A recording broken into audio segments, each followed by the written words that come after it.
Welcome to The Explainer.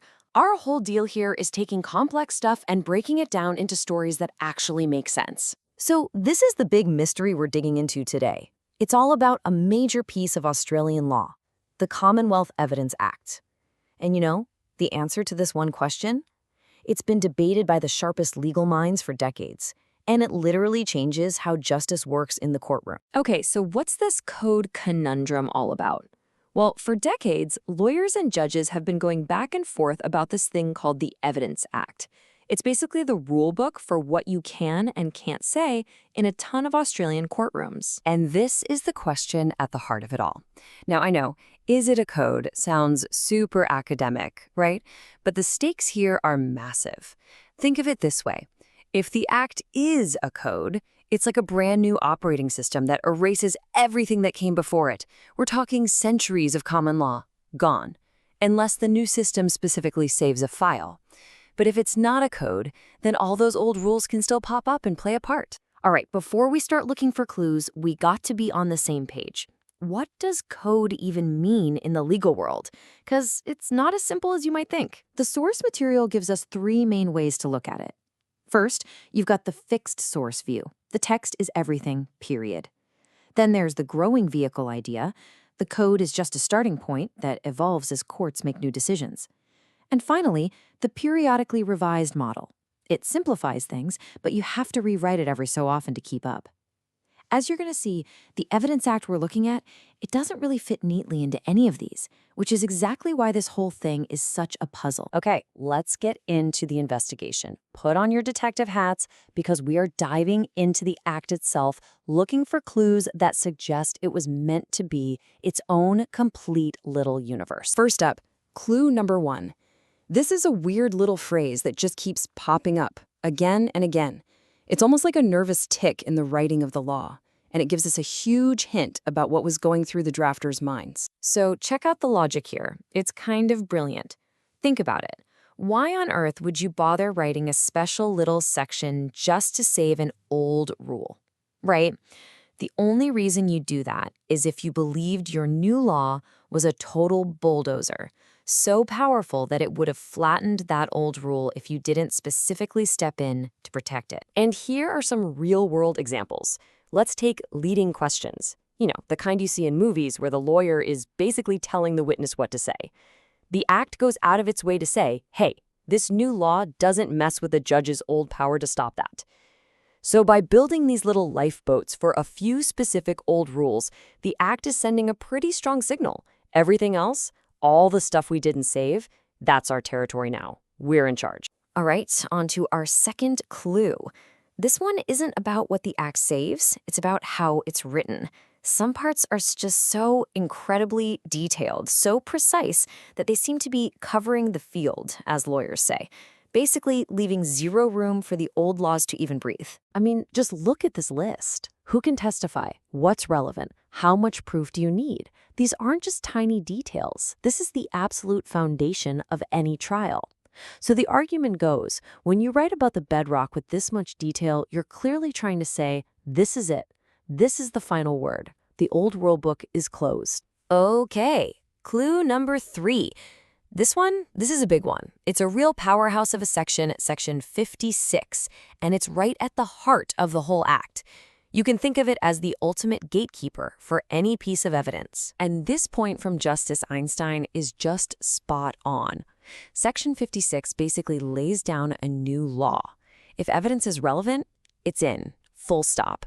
The only thing that can keep it out is another rule from this very same Act, and the takeaway from that is huge. It looks like it completely yanks away the power judges used to have to just invent new reasons to exclude evidence. The only rulebook that counts now is the Act itself. So, at this point, the case looks pretty solid, right? It feels like a code. But this is where our mystery gets a twist. Just when you think you have it pinned down, a whole bunch of counter evidence pops up, pointing in the complete opposite direction. And our next clue against it being a code comes, ironically, from the Act's own language.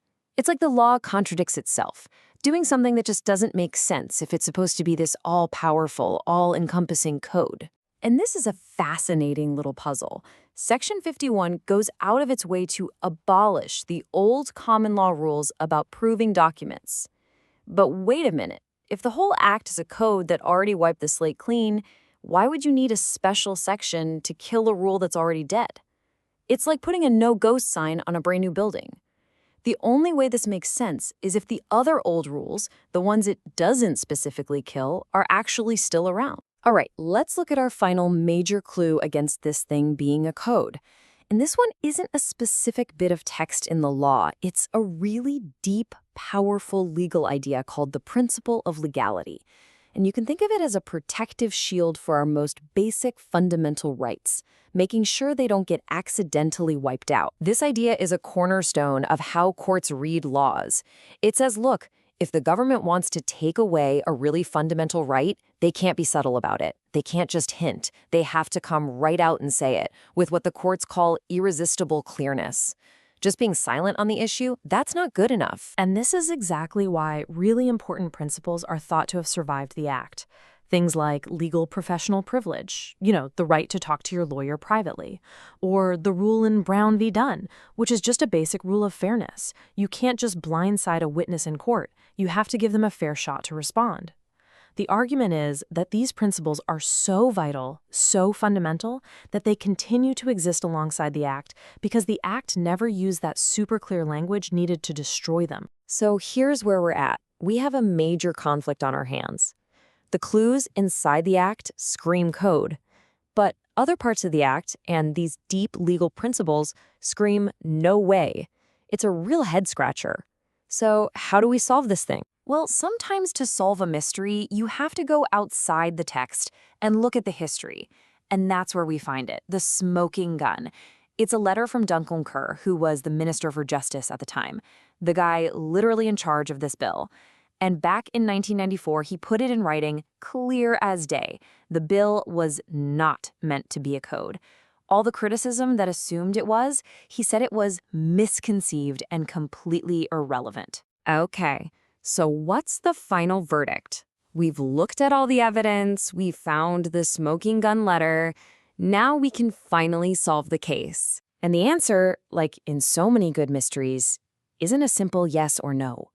The Act isn't one giant monolithic code. The best way to think of it is as a collection of mini-codes. Imagine a bookshelf.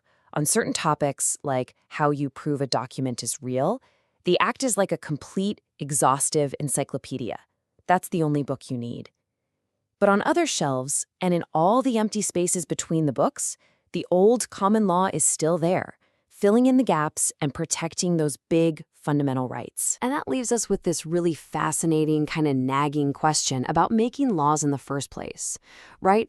The whole point of something like this was to create a new point of departure, to make things simpler, clearer. But if you have to dig up old letters from ministers and comb through centuries of case law just to figure out what the new law means, did you really simplify anything? Or did you just add another complicated layer on top of a foundation that, it turns out, you can't ever really replace? And that is the case of the code.